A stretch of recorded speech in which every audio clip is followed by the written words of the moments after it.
Hello, Maverick fans. Welcome to another edition of the Mavpuckcast. We are excited for a new season. Jon and I are ready to go. A lot of good topics to talk to you about today. So, Jon, summer over. Got a couple good interviews out there. If people haven't watched it, make sure you head back over to YouTube and check those out. How are you feeling about coming into hockey season?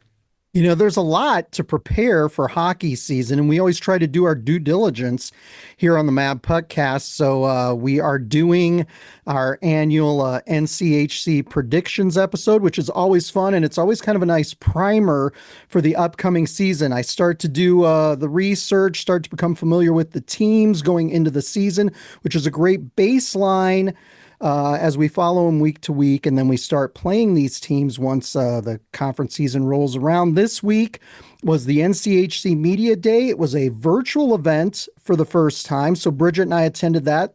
So I've been listening to interviews with coaches and players from all 9 NCHC teams this season, as well as NCHC Commissioner Heather Weems. So that was a good way to get some information for this episode of the podcast. But before we dive into the topics, we want to thank our founding members for their support once again of the Mavpuckcast. Founding memberships are open again for this season. I know that a number of founding members from last season have been renewing. And if you would like to become a founding member, it's just $18 a year. So it's like $1.50 per month. Go to mavpuck.com/join and do that. We really appreciate the support. Gives us a Yeah. little bit of money to pay for some of our expenses here, Jason. Yeah, we give away our opinions for free, but unfortunately, it's not free. There's a lot that goes into this and an expense, and so having each and every one of those people step up and say, "Hey, we like what you do, we appreciate it," and is just huge. So yeah, huge shout out and big thank you to everyone who stepped up. Really appreciate you guys. Absolutely right.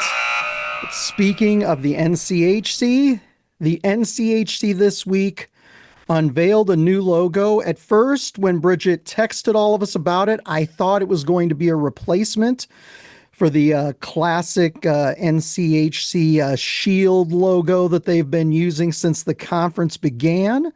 But it's not. It's a secondary mark. It's a shield, but it has a single red star at the top and the word national emblazoned across with the IO being the number 10 in anticipation of St. Thomas joining the conference in the 2026-27 season.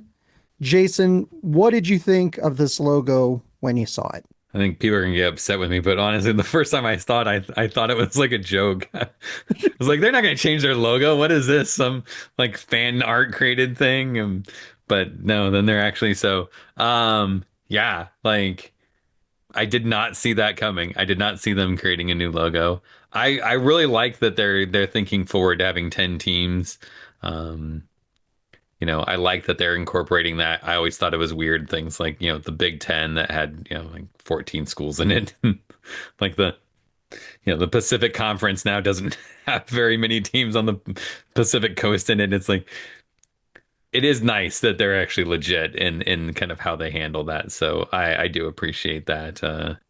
Um, I'm more curious what you think about it because of the two of us, you have the better design eye. Yeah, I've been doing graphic design work in our business since the mid 1990s. I thought it was an okay logo. I didn't love the logo. I was kind of lukewarm. I will say on that original NCHC logo, I love the look. I've always thought that that was a good looking logo. It had kind of a classic feel, which I thought was great. Sometimes conferences try to go with something that's a little bit too modern looking, that's going to look dated. So I love that classic shield crest logo. I know that there were some concerns now that they're adding teams from that original 8 about having 8 stars on that conference logo, but I think the rationale for keeping that logo was that we'll always honor those original 8 teams that were in the conference. So I hope they continue to keep it.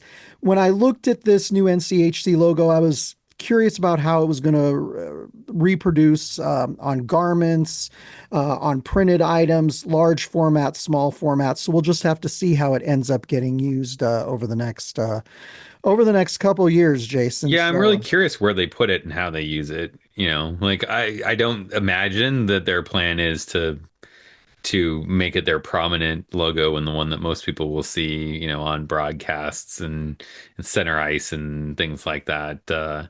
But yeah, I'm curious if there's going to be merch that has it or anything like that, or if it's just kind of a like it exists, but we kind of forget about it in a few months because we don't see it anywhere.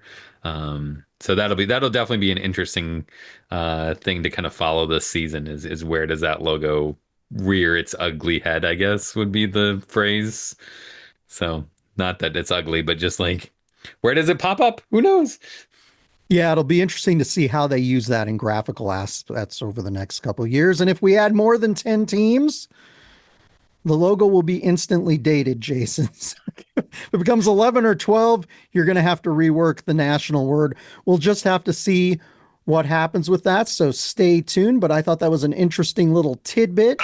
Another NCHC note that we've been talking about for, a few weeks now. Maybe it's been a couple months. I can't remember when they announced this. It's been recently, but everything's a blur, Jason. There will be no more NCHC game broadcasts on the CBS Sports Network, as fans know.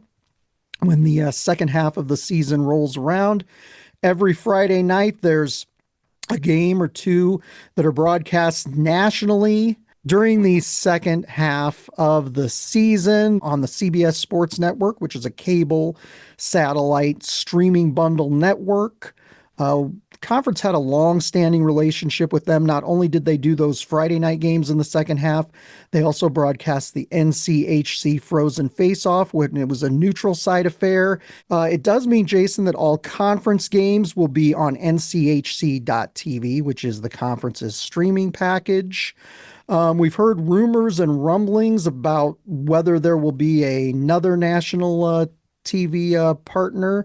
But for now, Jason, the CBS Sports Network is not broadcasting those games. Some fans are very upset because they like to be able to flip on their cable package or their streaming bundle package like YouTube TV or Sling TV, etc., to be able to watch those games. What do you think about the games not being on CBS Sports and just being on streaming?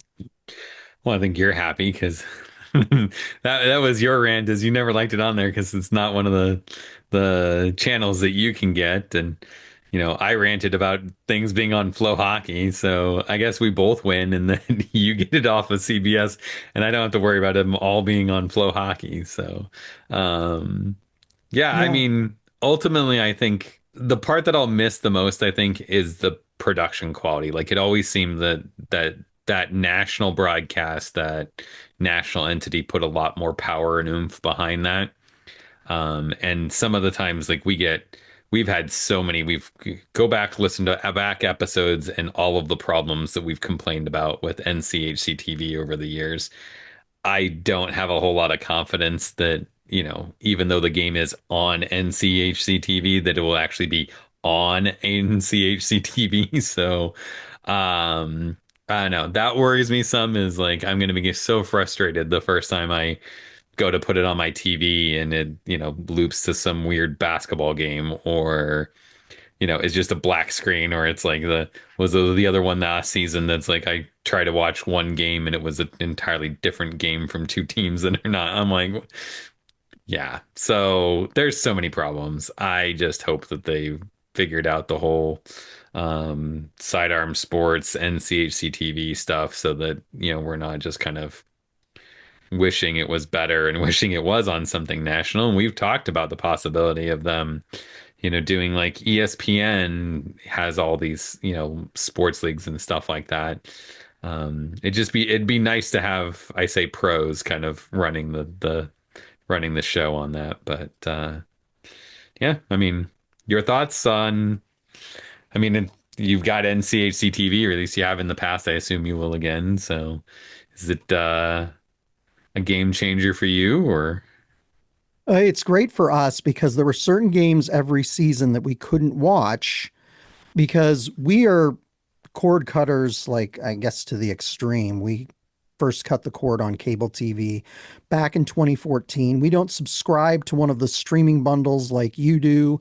So if we do subscribe to like a YouTube TV, for example, we will subscribe toward the end of the season when the NCAA tournament is on, and the NCHC Frozen Face-Off when they were doing those games on the CBS Sports Network from St. Paul, Minnesota. We wanted to be able to watch those games, but we don't subscribe to one of those packages all season long. Now, what we've seen in the landscape of televised sports the past couple of months is we've got Fox Sports with all of their various properties from Fox Sports, FS1, the Big Ten Network, etc. They have Fox One as a standalone streaming package. ESPN has moved beyond just allowing people to subscribe to ESPN Plus, and they have a new ESPN, I think it's called ESPN Ultimate, that allows you to subscribe to all of their sports a la carte. I'm not really a la carte, but all of their offerings from ESPN, ESPN2, etc. So you can get everything that they broadcast in one package. So there are more options to do that now, but CBS Sports Network was kind of an outlier. They were kind of this kind of very legacy channel. You couldn't subscribe to the CBS Sports Network on its own. And I'm glad this season we're going to be able to watch all of the games on NCHC.TV. So I'm happy that they're all there this year, at least for 1 year, Jason. And then they'll be on Flow Sports, like all these other, because AHL moved to Flow and ECHL is on Flow, and you can get, I think every Canadian league now is streaming on Flow. I'm like, all right. When I started hearing rumblings of this, I'm like, great. NCHC TV is going away, and it's just going to be, follow us on Flow. So, Yeah, uh, Jason used to decry Flow Sports. He didn't have it at all. I remember there was one episode where we were talking about a series up in Alaska. I had told him, I said, Jason, sign up for Flow Sports. I will pay for a month so that you watch the games. And then you didn't watch the games. And I was just like, Jason. And now he's got Flow Sports because they offer a lot more hockey coverage than they did in the past. So Jason's a believer now, so he's ready to go. I my complaint was always just like I could not bring myself to spend $20 to watch two games. And it's like, I mean, now that the thing for me is like, and I think ESPN, really nailed this down. And this is the reason why you mentioned Fox with the FSN and stuff have done this is I think a lot of these have realized that you need a pretty big uh booklet of content for users to really attach themselves and appreciate your offerings and things, and you want to provide everything at a high quality. And I've seen AHL broadcasts really step it up now that they're on Flow Sports, and I think it's because you've got this single expense, and you get to see so much more. So if someone like me who watches way too much hockey, it's perfect because I can watch all these different leagues. I can follow,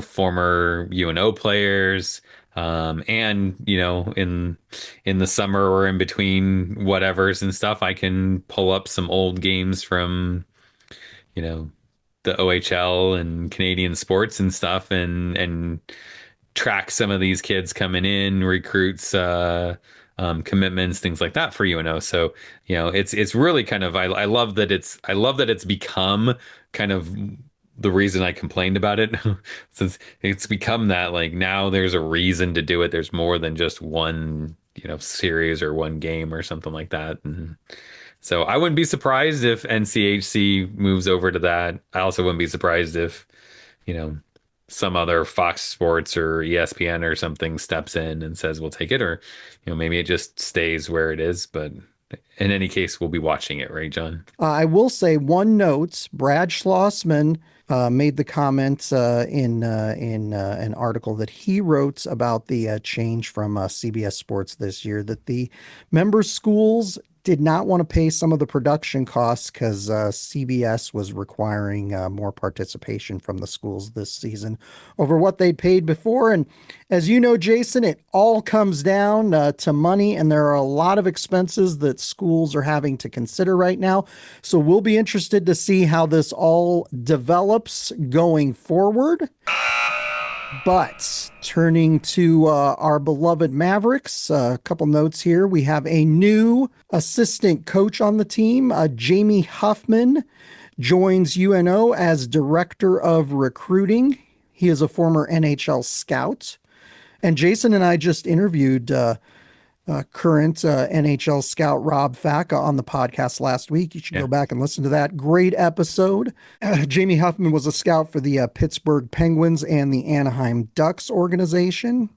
He spent last season as a special advisor to the head coach and general manager of the Des Moines Buccaneers in the USHL.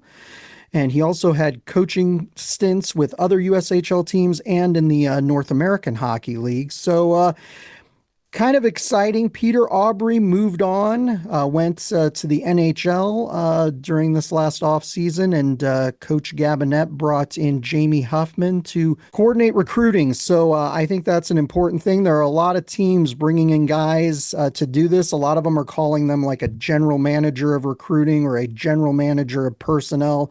Kind of a good thing to have in this day and age of the transfer portal and the recent addition of major junior players from Canada being eligible as of November 2024. So, what did you think of this hire, Jason? I think it's a smart move. I think, like you pointed out, it's becoming something that's almost a necessity with the landscape, the area that you have to cover to recruit for college hockey expanding to like it used to be. I mean, you basically could recruit by just, touring around the Northeast and making a couple trips to the Midwest and Minnesota. And that was, pretty much it. And most people are like, if you're not a Minnesota school, don't even bother going to Minnesota because it's where all those kids go. So I think in the old days, it was a different landscape. And now, I mean, we've had kids at UNO that have come out of California. I think of Austin Ortega. So you're really having to recruit coast to coast in the United States. And then now the changes with the college sports in Canada, it's like you've got two countries you have to recruit from, and I don't think the successful strategy is to say like we're only going to go Canada and we're only going to recruit those players, or we're only going to go US and we're only going to recruit those players. And then you throw into the mix. Nil is sitting out there, the name management like this, and then all this money getting thrown around, and it's like you've got to have someone who's keeping tabs on how everything works. What kids are coming in. Really, hopefully using some data. I think that's something that I've heard other teams talk about how they're not just using data and analytics for how they manage their players in game, but also looking at like replacement numbers and how people are coming in and projections on kids and things like that. And so, I don't think you get that if you've got someone who's got, five different jobs in the organization. I think that comes from someone this is your job. This is, your main role. We'll have you sub in when you need it. But like, generally speaking, I expect this person to be just like, your job is to make sure that we're getting quality, talented UNO style guys into UNO hockey. Yeah, absolutely. North Dakota did this during the offseason too. Dane Jackson, who's the new head coach up there, replacing Brad Berry, he Hmm. brought in Bryn Chiswick to be the general manager of recruiting. And it is so important in this day and age with all of the players you have to manage, NIL being a factor, the transfer portal being a factor. You really need somebody who can maintain those relationships, stay in contact with the players. I think it's vital um, for every team in college hockey. So I think that this is a route that we're going to see more teams go, especially now after the change a couple years back that allows for teams to have four assistants instead of three assistants. So I think it's a really important thing. So we welcome him here. We're excited to see what type of personnel he brings in. We've got a lot of new recruits this season, and we'll get to some of those new recruits here in a moment. But we want to thank our new sponsor this season. And I say our new sponsor, we're hoping to have many new sponsors, but this is our first new sponsor of the 2025-26 campaign on the Mavpuckcast, and that is Wahoo Distillery. As I mentioned on last week's episode of the podcast, this is a brand that Jason has been consulting with. We both know the owner, and Jason, they make a great product. They do. If you're a whiskey fan and you just love Nebraska, like this is the whiskey for you. It's Nebraska made. It is what Nebraska is. They have their original recipe, which is really smooth, really easy to drink. I know John can't speak from experience, but I can. And then, I know a lot of hockey players, myself included, in the locker room. We're big fans of Fireball and things like that. But if you're looking for something smooth, easy to drink, but you like that little bit of spice, their cinnamon whiskey it's so good. So yeah, if you're looking for it, you can grab a bottle. I know they're in most Hy-Vees, a lot of those. There's also some of the liquor stores and stuff around that are carrying it. Some of the bars and stuff are starting to carry it too. So you can ask for it when you go in there. And if you're in a desert area place that you can't find it, or if you're one of our listeners from out of state or something, they are able to ship. So you can go on to Wahoo's website. We'll put the link in the description. Click over there, order a bottle or two, have it shipped straight to your door. Makes it really, really easy to get something if you're looking to take a little edge off and have a nice little nightcap. So Yeah, check them out. wahoodistillery.com if you're interested in learning more, interested in ordering some of their product. Jason, I've noticed on their Facebook page, which you might consider following, some recipes using their whiskey. Did you make those videos? I did make those videos. I thought I recognized that countertop from your house. So yeah, you might want to get on there and check those out. I always have enjoyed watching those on their Facebook page. So very, very cool and great local business, local product. We're really happy to have their support of the And Map if you're Podcast. interested in being a sponsor and you've got a business you want to reach out, this is what we're looking for. John and I have talked about this. We're really focused on giving Nebraska businesses, local businesses, this opportunity to connect to our fan base. We really feel like that's what makes our fan base special, is that kind of rally around our team kind of aspect and stuff. And so that's kind of what we're looking for, is we're looking to bring you local businesses that are just top notch, support the communities, and looking to be able to say this is who we want to support too. So reach out to us and we'll get you on a future episode. Absolutely right. But Jason, as I alluded to moments ago, a lot of new personnel, a lot of new players on the roster for UNO this season. This is the second year in a row that's like half of the roster has turned over. It's tough. I know that that's kind of the way that it is in this day and age of hockey, but it But was an this year's different. yeah, it is. In past years we've talked about this, and we've had guys come in from the portal, where we've had a number of guys. I can't remember how many, but like we've pulled in a lot of kids from the portals in the last couple of years. And the nice thing was, like, we could go back and say this is what they did, where they came from, Wisconsin, Michigan, wherever. That's not the case. This is an interesting year because there are a lot of fresh faces, first year in college hockey in the US. Welcome to the NCHC. And so I think that's something that's going to be very unique for Omaha's fan base this year. Oh, yeah, absolutely right. And like you said, normally we've gotten a lot of players out of the portal. That's been a path that the team has used to bring in veteran players who have a lot of experience. Some of them were guys that UNO had recruited in past.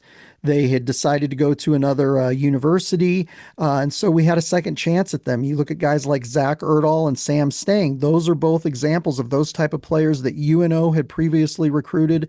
They went to Wisconsin. they changed course, decided to come to UNO, and we were really happy to have them. And some of those guys, when they got a second chance at UNO, it really kind of transformed their career. I think of Sam Stang being an example. I think of Jake Pavanka, who Hmm. came as a transfer player a few years back from Notre Dame. He had a really good senior season for UNO. So it's been very, very interesting, but no guys from the transfer portal from other NCAA teams coming in this season. Jason and I were waiting during the offseason. We figured there'd be some guys from that, but with the NCAA decision last November, so November of 2024, to allow major junior players from Canada. So the CHL, which includes the Ontario Hockey League, the Western Hockey League, and the Quebec, the QMJHL Hockey League, to come in. It changed the dynamic not just for UNO, but for all college hockey teams. It opened up a new group of players. And I think Mike Gabinet was saying in the press conference today that something like 1,700 players that previously were not eligible to play NCAA because players are compensated up in the CHL playing major junior hockey are now eligible. So there was kind of an interesting feeding frenzy. And so 15 new players on the roster this season, Jason. We have one player from the USHL, two from the BCHL, and the USHL includes teams like the Omaha Lancers, the Lincoln Stars, the Tri-City Storm here in Nebraska. So that's a league that we've always recruited players out of. The Yep. BCHL, another one from Canada that we've typically recruited players out of. That's a hockey league up there for players who are thinking of going the college route. They play in a league like the BCHL or the Alberta Junior Hockey League. So those are ones that NCAA teams traditionally recruit from. But this year we have 12 players who previously played major junior hockey. Now, some of those players were playing major junior hockey when they committed to UNO and are coming here this fall. Other players had aged out of major junior hockey, so they were playing Canadian youth sports hockey, which is, I guess, for want of a better term, it's the Canadian equivalent of the NCAA up there. So, Jason, as you alluded to, it's a brave new world. There's been lots of stuff for us to figure out, to learn about, and these are not guys that we were previously paying attention to because these guys were not eligible to play NCAA hockey before November of last year.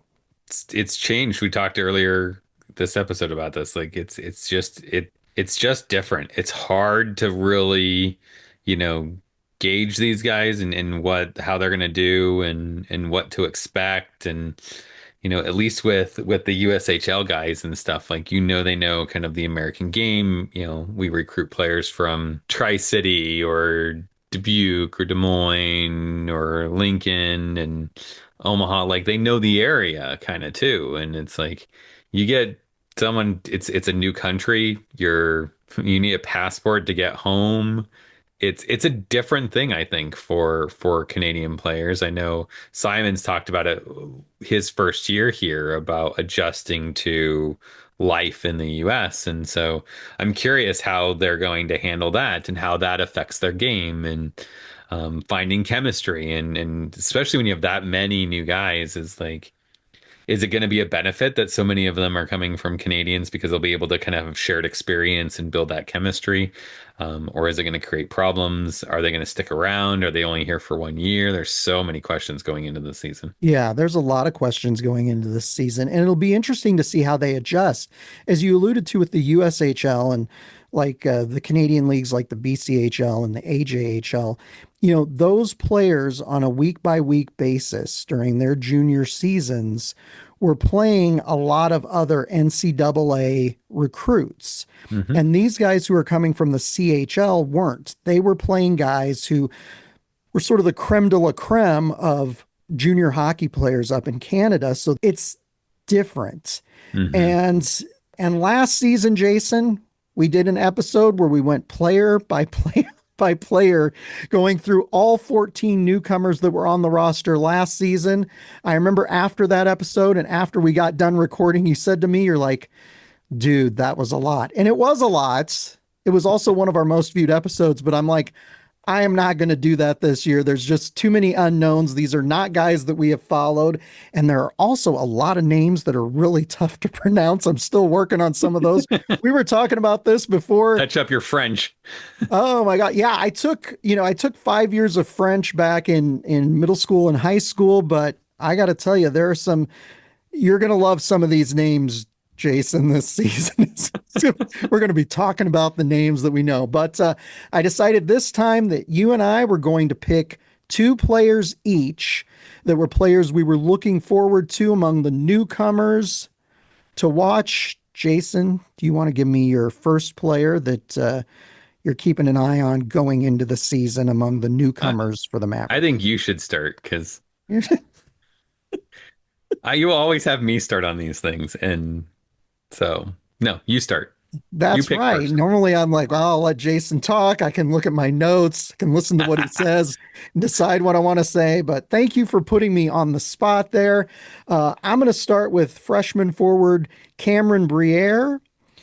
Cameron actually comes to us from the USHL. Most of his time in the USHL was with Tri City. He actually played for a number of those years for Coach Anthony Noreen, who is now getting ready to start his second season at the helm of the Miami Redhawks, who are in the NCHC. So great to get Briere here. He's a player that we've been keeping our eye on over the course of the last few seasons. And his dad also sounds like a very talented guy in the world of hockey, Jason. Yeah, I played college hockey and then was a coach, been a goaltending coach for quite a while and was with the Lancers in 96, 97, and I know he was with Toronto for a while, but I believe he's with Seattle now. So definitely some high-end bloodline behind Cameron, and so that's an exciting thing. I think for Omaha fans is to see, how that pedigree pans out for us. For me, with him, I think his MO coming into things has been him being a goal scorer, and that's kind of what we've lacked, really. I'm really looking for him to kind of step in first year with that USHL experience to kind of really step up and score some goals for Omaha this year. Yeah, I think he'll be a solid player. Looks like he has a great hockey IQ, and yeah, excited to have him here in Omaha after following him in the USHL the last few seasons. So I think he's going to be great. Jason, who's your first newcomer that you're looking forward to seeing? Yeah, my first guy is someone from I like you took French in high school. I was friend of mine was a his dad was a huge fan of Montreal Canadiens, and so he listened to the games in French. That was one of my first experiences with hockey, was listening to games in French and not knowing what that was going on. Um, so I have this soft spot for French Canadian cities, and so first guy's actually from uh, Trois-Rivières in Quebec. Uh, Hopefully I didn't butcher that too bad. It's been a long time since I speak French, but Jeremy Larange is my first pick. Seventh round pick this year, so one of those guys that got NHL looks. Um, I don't think we're gonna hear first round pick coming to Omaha kind of thing for quite a while here. So it's exciting anytime we get someone who's at least been on the NHL scouts list, right? I think he's shown good consistency through his youth. He played a little bit in the USHL and then went to the BCHL last season. So I like his game. He's got, I think, really good instincts in the open ice, and so I think the downside, the challenge, I think for him is going to be how he handles a bigger NCHC. This is a league that's known for punishing you, so making sure that he can fight through tight spaces, create opportunities through that. If he can, this will be a huge pickup for Omaha this year. Yeah, a lot of fans are excited about Loranger coming in this season. I'm excited. And you mentioned those French Canadian guys. We've had a number of really talented players over the years, like like Jacob Gavin, Joe LeMay. We love getting those guys here. That's a great pick. And so far, Jason and I have both picked two guys who did not play major junior hockey in Canada. It's kind of interesting there. But my second pick is, and it's freshman forward Luke Woodworth. He was one of the first major junior hockey players to commit to UNO. He might have been the first. I can't recall off the top of my head. Very excited to see him come play. He had 18 goals and 66 assists in 61 games last season with Drummondville in the QMJHL. He was a captain for Drummondville the last two seasons. And he won a QMJHL championship in 2024. And the thing that I would say, and one of the NCHC coaches was alluding to this on NCHC Media Day, is that those major junior teams play a lot of games every season, and so those guys are pretty seasoned coming in to the NCAA. Yeah, but the question is, how do they handle a different schedule? You're playing back-to-back games every weekend, and then you sit for 5 days. So, like, how do you handle that mentally? How do you handle that physically?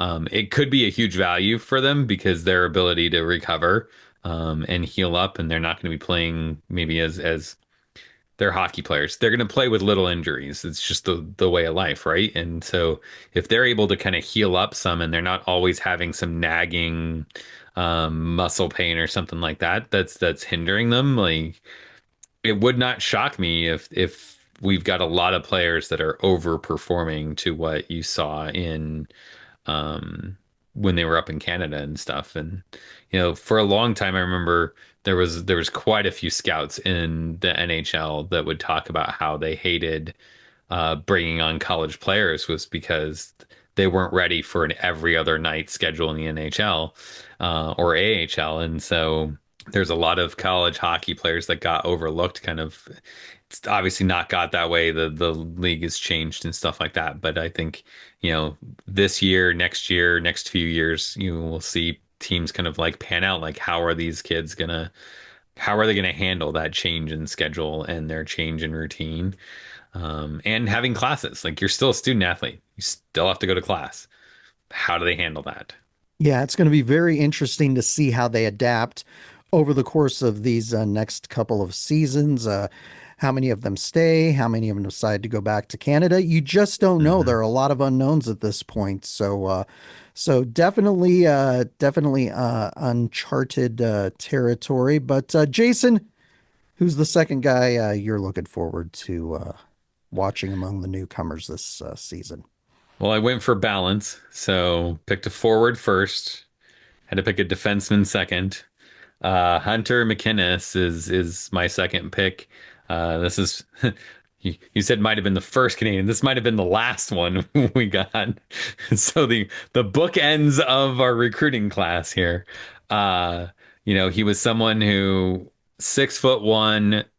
From what I've seen, I went back and watched some of his games, BCHL games, and he's got good positioning. He always seemed to be a guy that was on the positive side of the score sheet as a defenseman, which is a hard thing to do. It just very responsible. This guy just, to me, it's like it's the kind of player that screams Mike Gabnett college hockey player, right? Like, just seems like a great kid, seems like a really good character, seems like a really responsible player. If Gabs is recruiting him, I assume that he takes direction well because it seems to be like, everyone that he brings in. So this is the kind of player that I think could really be one of those unsung heroes on a defensive squad where, they're not out there putting up 30 points in a season as a defenseman. They're not running around creating gaps and holes in your coverage. Just day in, day out, always there, always in the right position, always ready. Just that's kind of what it seems like he's setting up for, and I'm excited to see that. We've heard that he was injured last season, so the one caveat to this is I hope that we see him before the end of the calendar year. But who knows? There's rumors he may be out, for the start of the season and stuff, so that will be an unfortunate thing. But John, what do you think of Hunter and coming to Omaha and filling in on our D?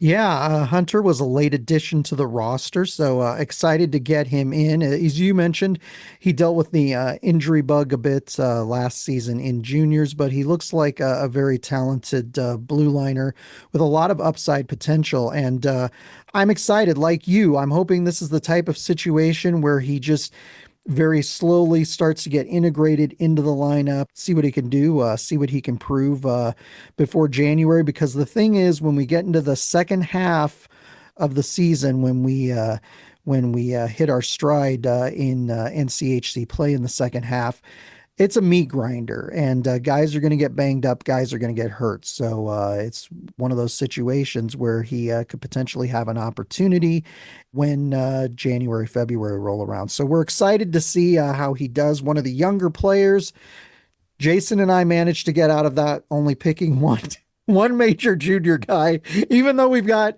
12 on the A roster dozen this on the season. roster. So that was not intentional on our part. I don't know if we were trying to be unnecessarily clever or not, but excited to see a lot of these guys, a lot of unknowns coming into the season. And speaking of unknowns, Jason, we've got our annual NCHC predictions. A lot of interesting things going on in this conference. Certainly, the NCHC can be a very unpredictable conference from year to year. So it's always kind of fun to do our preseason picks and then reference those as the season goes along to see if we were right, to see if we were incorrect. Who knows? There might be some interesting surprises this season. But looking at the 9 teams this season, be the last season we have 9 teams. Next season, it's going to be 10 teams, which is going to throw me off next season when we're doing our rankings. I'm going to start with number 9 instead of number 10. But this season, number 9. So who do you have finishing last in the NCHC? Well, it's a surprise. It's Miami again. Uh, Yeah, Honestly, we've talked about it on the other end of the spectrum. At the high end, it's like this is a team that there's a lot of good things going on there, but until they show me they can do good stuff on the ice, until they're efficient and productive on the ice, like I just don't see them winning the race against the other teams that are out there. Yeah, it's one of those situations it's a tough one for a new head coach. As I mentioned earlier in the podcast, Anthony Noreen, who used to coach in the USHL, he was at Tri-City, had a lot of success there. He's at his second season at Miami. There's a lot of USHL players on the roster. They have also gotten a number of players from those major junior ranks, a lot of guys who'd aged out of major junior. We're playing Canadian youth sports coming in. There are 21 total new players on that roster this season. And as I mentioned, got a number of guys from Major Junior, 5 guys from the CHL, including a goaltender on that team this season. So he mentioned at NCHC Media Day, Anthony Noreen, that he's excited about the direction this team is going. But he said, look, 21 new players, it's going to take a while for them to gel. So we'll see what happens in the first half of the season, whether they gel in the second half, and whether this is the year that they surprise us. It may not be this year, but Jason, I had them in ninth place too. Not a surprise. Not a surprise to anyone. And I'll tell you what, they have a defenseman coming in from U Sports in Canada who is 25. He originally played major junior hockey in the OHL, but he's a 25-year-old, Jason. That's Jeez. crazy. So he said they tried to stagger some of the ages and some of the classes a little bit. So that player will only have 1 year of eligibility. He's a grad student, but be interesting to see if this infusion of talent from the CHL in Canada helps turn their fortunes around. So, Jason, Moving up our the list. eighth place team, eighth place in the NCHC, and I'm this might be where we diverge a little bit. I'll be interested to see Oh, who you have. You didn't I say who fully you're. expect this is like from here on out. It's a It's a who crapshoot. knows? Because I mean, what I think last season, right? It was only like a couple points were separating like 4 teams. So like one Absolutely. win took you from bottom to playoff home ice practically. It was insane. But And this conference is insanity every year once you get yeah. past that last place team. Okay. And Who everybody's you got? fighting Who to you got? not be Who that you last got? place team. What do I got? Okay. Who you got? I have Colorado College in eighth place this season. Wow. That's It, a big fall for them, John. it's a big fall from where the media picked them preseason. You know, the team's fortunes, obviously, this year, like the last three seasons, are going to rest on senior goaltender Caden Mbarico. He had a 2.65 goals against average and a .905 save percentage. They also lost a number of talented forwards on that team, Noah Laba and Gleb Veremyev, which is a name I'm glad we didn't have to pronounce week in, week out the last 4 years. They're in the professional ranks. They lost forward Zachariah Wisdom to Western Michigan in the transfer portal. I don't know. I just think there are too many unknowns on that team. It definitely has a different look than the team we saw play the last two or three seasons. I think they're missing some of that punch up front. The I think the saving grace is the defense in front of him. Barco's better than a lot. I don't think it's top caliber by any stretch, but if their defense can really limit high danger opportunities, especially protecting the middle of the ice in the springs down there, um, I think they can do some damage at least. Like they're a team that I think they've got some weapons that they could surprise. I think that they were overhyped in the media poll, so I also have them falling. Not as far as you. My eighth place team is St. Cloud State University. I think the Huskies struggled last year. I didn't really see them make any moves in the off season that would tell me that they're going to really be that much better. Um, and I just don't have a whole lot of faith in teams that are relying on other teams to come back to them.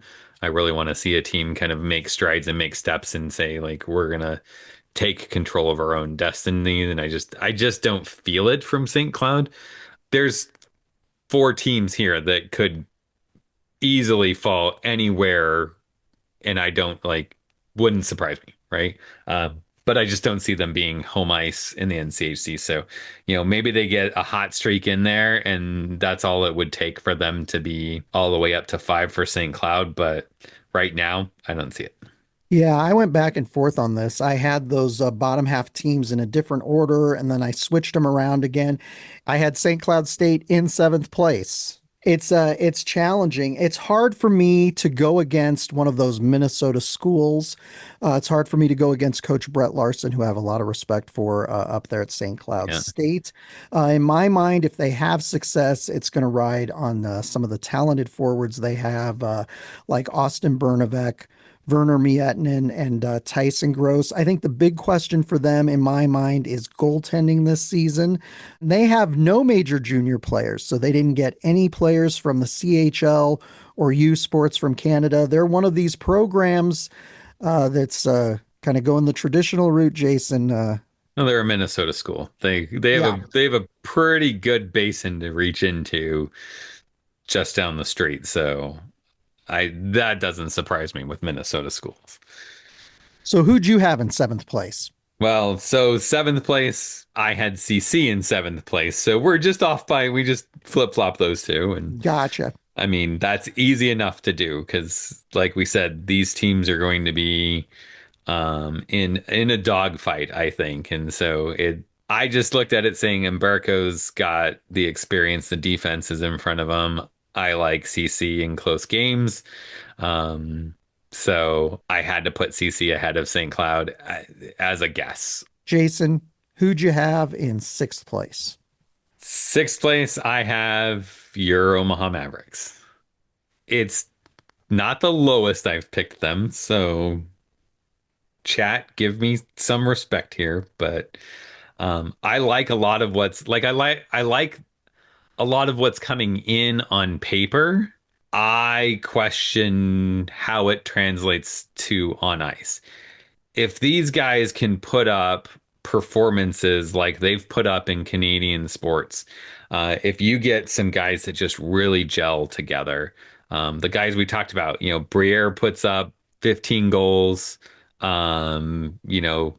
Larange's putting up 30, 40 points, if we're at those kinds of numbers, UNO is a very, very dangerous team right there. Because if they're putting up those numbers, you're getting performance around the roster, top to bottom at that. And so if we've got any guys that are in those kinds of ranges, even if it's someone that comes out of the woodwork and is like, Staying, we talked about, right? He came in here, had an amazing season that if you look at his stats on paper, you're like, where did this come from? Right? We need that. And it's hard when you're doing rankings to say, like, I expect Lightning to strike a bottle. So I've got to put them where I think they're going to be. But again, I think that there's stuff there that Omaha's going to be a dangerous team if you overestimate them. It's going to be interesting to see how our veteran players help bring along some of the newcomers this season. We talk about players like Marcus Wen, Brett Highland. I mentioned Luke Woodworth as one of the players I was looking forward to, these guys who had experience playing major junior hockey. And I think that they'll do well. But again, there are so many unknowns. I understand why you picked UNO in sixth place. I did not pick them at sixth place, Jason. So you're just going to have to wait for more analysis on the Mavericks this Dude, if you season. picked him at one, we're going to have serious problems here. Oh, come on. Go big or go home, Jason. We're winning the national championship this year. So in sixth place, I had Minnesota Duluth. Now, I know some people are high on them. Minnesota Duluth is a program I have a great deal of respect for. I've loved following the career of head coach Scott Sandelin up there. This is a program that in the early years of this podcast, when we started it in 2018, I think I picked them to win the national championship like every season for the first 3, 4 seasons we had the podcast, but they have fallen a little bit. They're still a young team. There are 10 players on that team from the state of hockey from Minnesota. There's 7 freshmen, 5 transfers. Coach Sandelin is excited about his returning sophomores, who he believes made a difference for that team in the second half of last season. One guy they got in the transfer portal that I wanted to point out here was forward Scout Truman. He played for UMass Lowell before coming here, so you and I have gotten to watch him in person before. And then, of course, the 2 brothers on this team, the two sophomore sensations, Max Plant and Zam Plant. Max had 9 goals and 19 assists last season, and Zam had 7 goals and 13 assists as a freshman. Still young, and I do think the goaltending situation's a question for them this upcoming season. But I had them in sixth place. Well, Okay. we'll have to we'll have to wait to see where I put them then, huh? Yeah, exactly, Jason. So Move on to the 5 slot, the yeah? You five want to take your slot. 5 slot first? Yeah. All right. Okay. So I had North Dakota in the fantasy. Jason's just waiting for me to pick. Where the heck is he? He's picking UNO in the top half. Yeah, we'll get to that. I've got North Dakota in the 5th spot. They lost leading scorer Sasha Boisvert to Boston University in the offseason. Head coach Brad Berry was replaced by associate head coach Dane Jackson during the offseason. So that's a big change when that happens. And as I mentioned earlier, when we were talking about our new recruiting coordinator on the roster, North Dakota hired former UND forward Bryn Chiswick to be the general manager of recruiting up there. So he has a lot of experience working in amateur hockey. So I think that they're going to be a solid team next year. Again, I don't know what the whole shakeup with Bradbury leaving will do to this team. Whether it'll change the dynamic at all, but they're North Dakota, so I have every expectation that they'll be a very Yeah, competitive team this season. there's one of those teams that players want to go play at.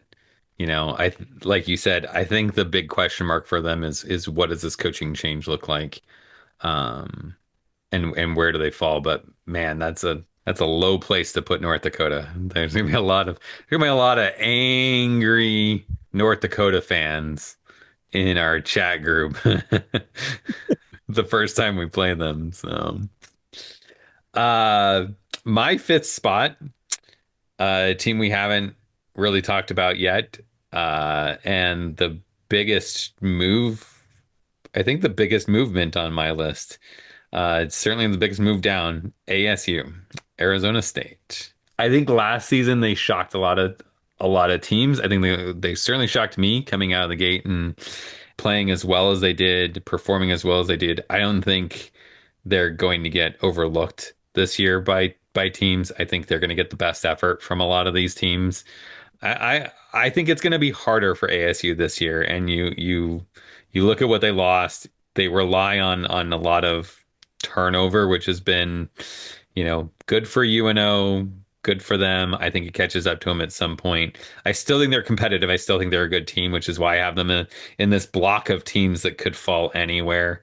But I just looking at it, I think they just fall short on home ice, and I think it's going to be close. Okay. Very, very interesting. I obviously did not have Arizona State in fifth, so we will get to my thoughts on the Sun Devils in a bit. But in fourth place, So four, Jason. Yeah, fourth. I have Duluth at four. Um, One, Sandlin. I mean, just the history of Duluth. I, like you, have a lot of respect for that program, that community, that fan base. That team has always shown to be class act, high end. And honestly, I think that the Plant Brothers bringing together for another year is I think they're going to do better than people are giving them credit for.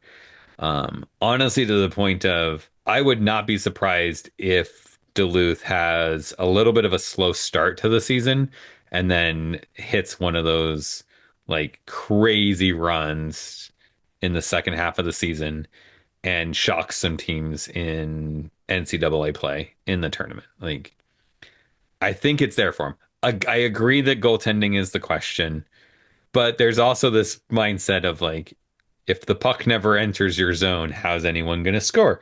And this is the kind of team that could really control games and just grind you into, you know, stupid plays because you think I'm not going to get another opportunity to shoot the puck. And I don't know. I have a lot of respect for the program. I looked at it and said, I think the scoring talent's there. I think the defense is better than some people are giving them credit for.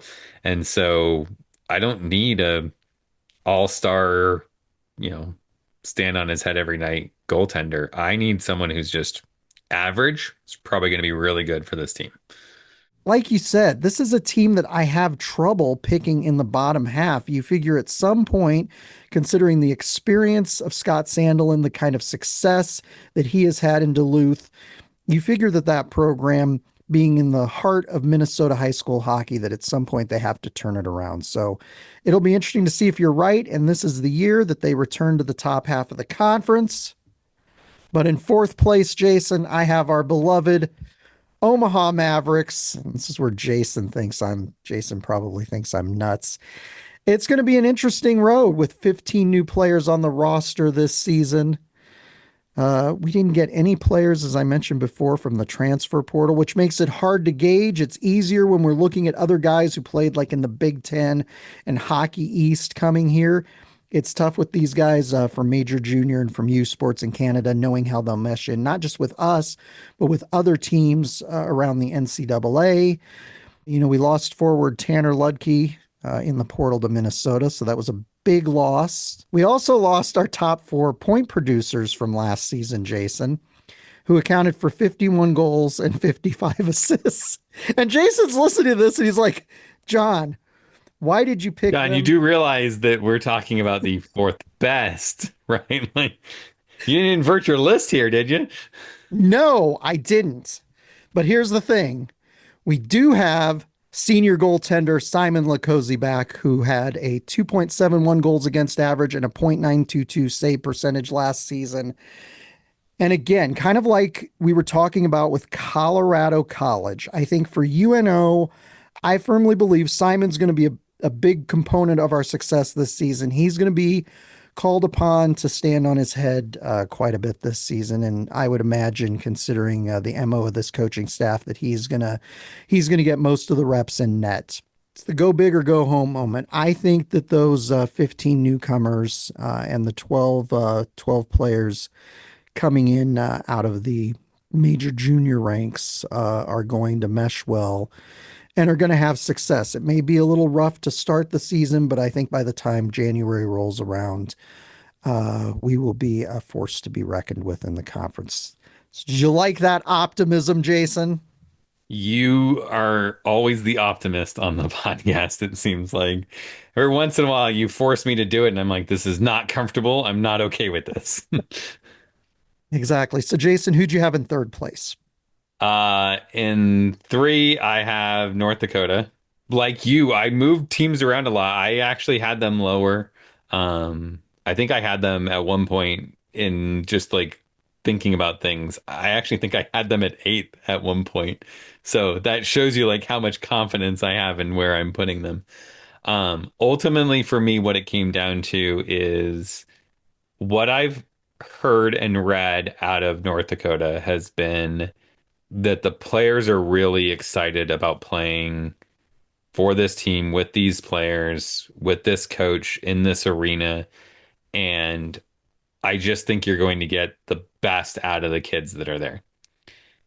And when you're talking about getting the best out of some of the best players in the country, I can't put them lower until I see them struggle, right? Like I just it seems to me that this is a group that's just going to gel well right off the bat. There's plenty of experience there. Yeah, I think for me that's kind of what ended up flipping is just like it's kind of like I just have a feeling. Um to me, I look at my list saying 3 to 6 is we're talking one win probably moves you from 3 to 6 or from 6 to 3, I guess. Like one loss moves you down, one win moves you up. And so, yeah, I could see those guys being anywhere in there. Yeah, it's a crapshoot. I look forward to talking about various tiebreakers at the end of the season. It was tough not to pick North Dakota. That's a program I have a tremendous amount of respect for, and it's just tough to go into Grand Forks and win. You've been up to Grand Forks. I've watched UNO play up at Grand Forks. We got to tour the facility up there. Ralph Engelstad Arena is beautiful. I had the Denver Pioneers in third place, Jason.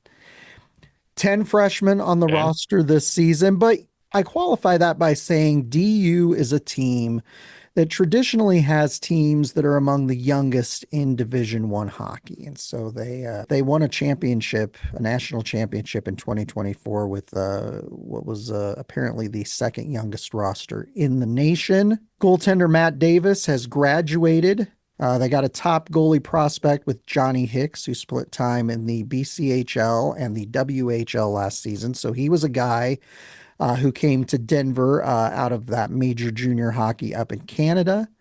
They've got a veteran D corps led by junior Boston Buckberger and senior Eric Polkamp.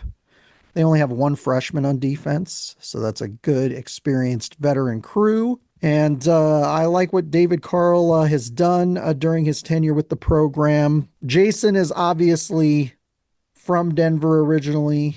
I know that he used to have season tickets to DU for their hockey team, but I picked the Pioneers third this season, and they lost some of these guys like Zeev Bouillon from the team, so I'll be interested to see how they rebound. But they're Denver, so they get a lot of really talented recruits. So even if they get off to a slow start by the second half of the season, I expect them to be very strong. Well, and I think for me, I have them at two, so it's easy just to keep talking about them. Um, and the reason why I had him at two was Carl's ability to get especially younger players to gel and perform right out of the gate. I mean, I don't know that there's a college hockey coach that's has proven to be that good at just getting above expectations out of the kids that are coming in. I think the goaltending is going to be better than people give it credit for. I've heard people say like, I don't know about Denver's goaltending. I don't know. I don't see it. I see some guys that have proven to be able to play at that level. And again, it's one of those things like it's not just about what the goaltenders can do. It's about what the defense is in front of them. And that's a pretty good defense in front of him. Ashcroft, I think, is um, undersized, but one of those like just I'm gonna win it. Like I don't care. I don't care that you're 5 inches taller than me. I'm better, and I'm gonna act like it, and that's a big thing for a defenseman. We saw some good stuff from Pittner last year. So yeah, so I'm high on Denver. I know it's everyone's gonna say it's because it's where I'm from and stuff, but um, till you show me that you're not the best team in the NCHC, I'm going to assume that you're going to be able to find a way to get it done.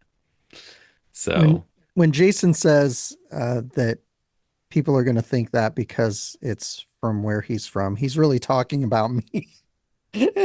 And yep. I'm looking right at Jon. I know about Jason's love for Denver as a city. It is a beautiful city. I love visiting there. And like you mentioned, I think a real key for them is going to be that veteran decor that they have this season. And so, yeah, they're going to be right there in the mix, right there in the mix to win a conference championship again.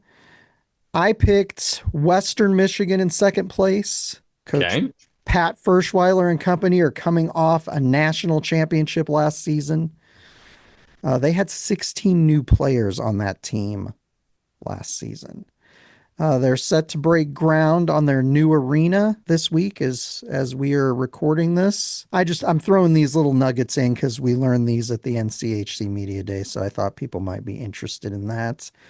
Somebody had asked about sophomore goaltender Hampton Slukinski, who proved to be very talented down the stretch last season as a freshman for this program, and he's back. So somebody asked, they said, "Do you think Slukinski will get all of the reps in net?" And Pat Ferschweiler says he will be up to a full season grind in net. They have a great mix of returners, transfers, and freshmen on this team. Again, a good, talented nucleus.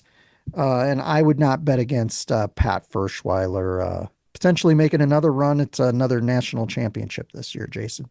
Yeah. I mean, obviously they're my one because we've been through my list, so it's not really a shocker at this point in time.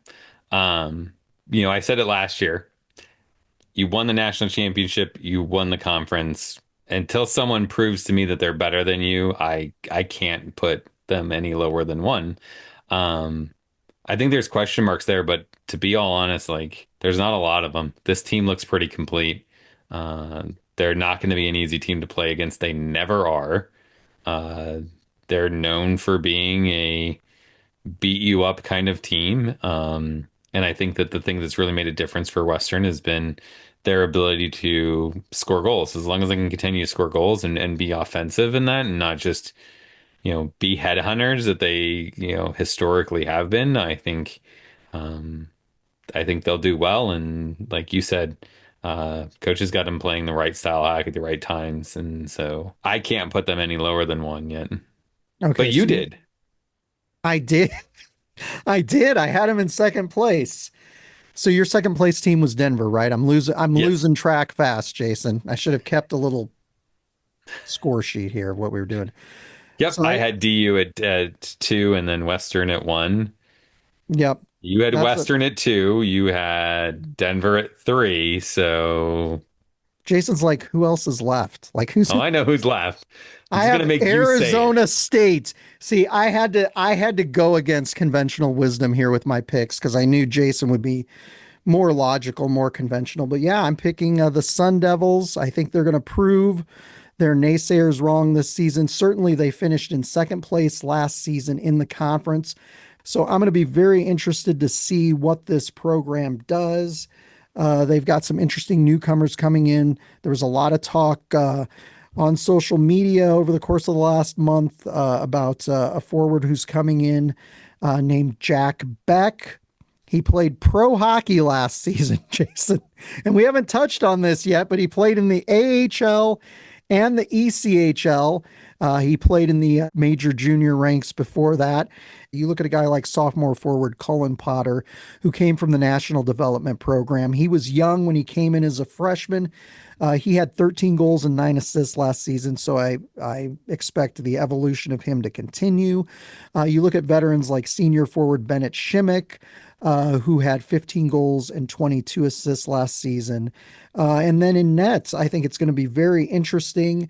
They have a senior transfer, Connor Hasley, from Bentley, who was a finalist for AHA goaltender last year. And then they have a talented freshman coming in named Sam Urban, who played in the USHL and also played for Team Slovakia.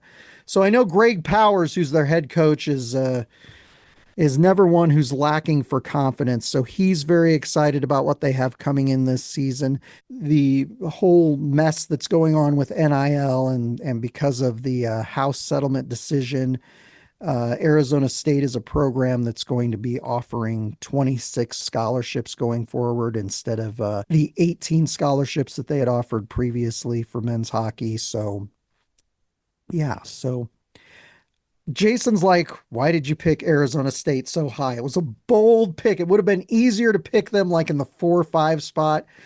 I think that this team has something to prove. Certainly, they lost a number of veterans from that team last season, which was really built to hit the ground running in the conference during their first season last season. So, I think they'll have a chip on their shoulder because I think a lot of people are not giving him respect. I think a lot of people look at that second place finish and said, that was a fluke, right? And if they can use that to their advantage, that could be huge. Those teams that you don't think should win are the ones that are dangerous. And I think that's why Arizona State was dangerous last year, was because a lot of teams looked at them and said you can't win.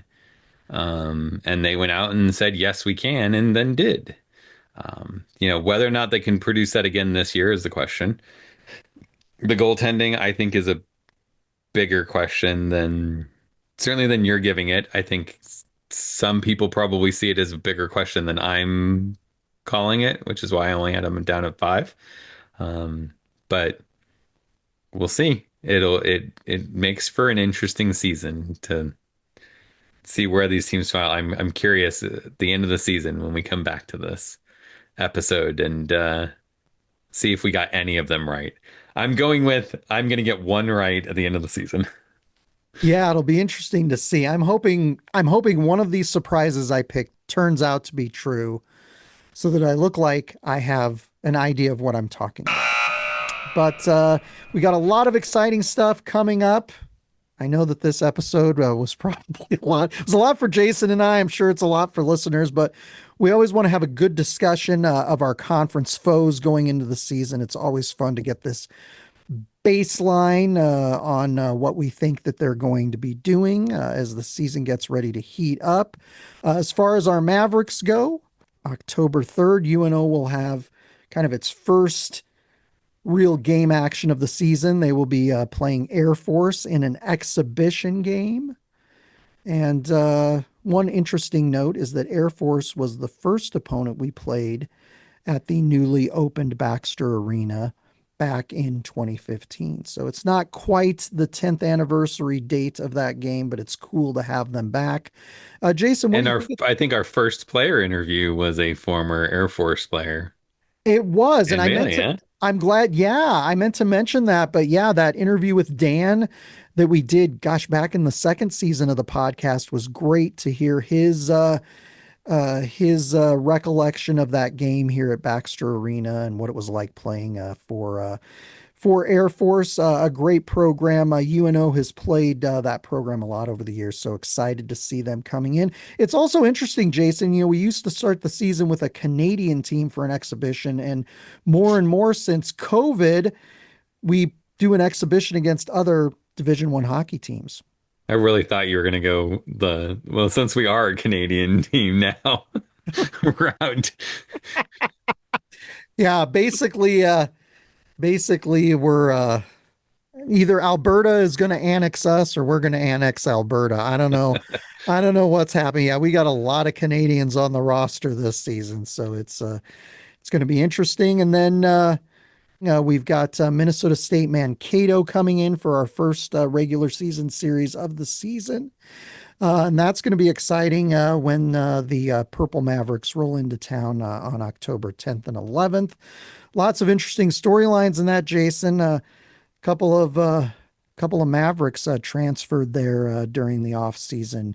Forward Charlie Lurie, who you and I really enjoyed watching last season. We thought he had a great year for UNO. And Liam Watkins, we didn't get to see a lot of him last season because he was injured, but he was a player that I would thought looked good in juniors. So they're both with Mankato this upcoming season.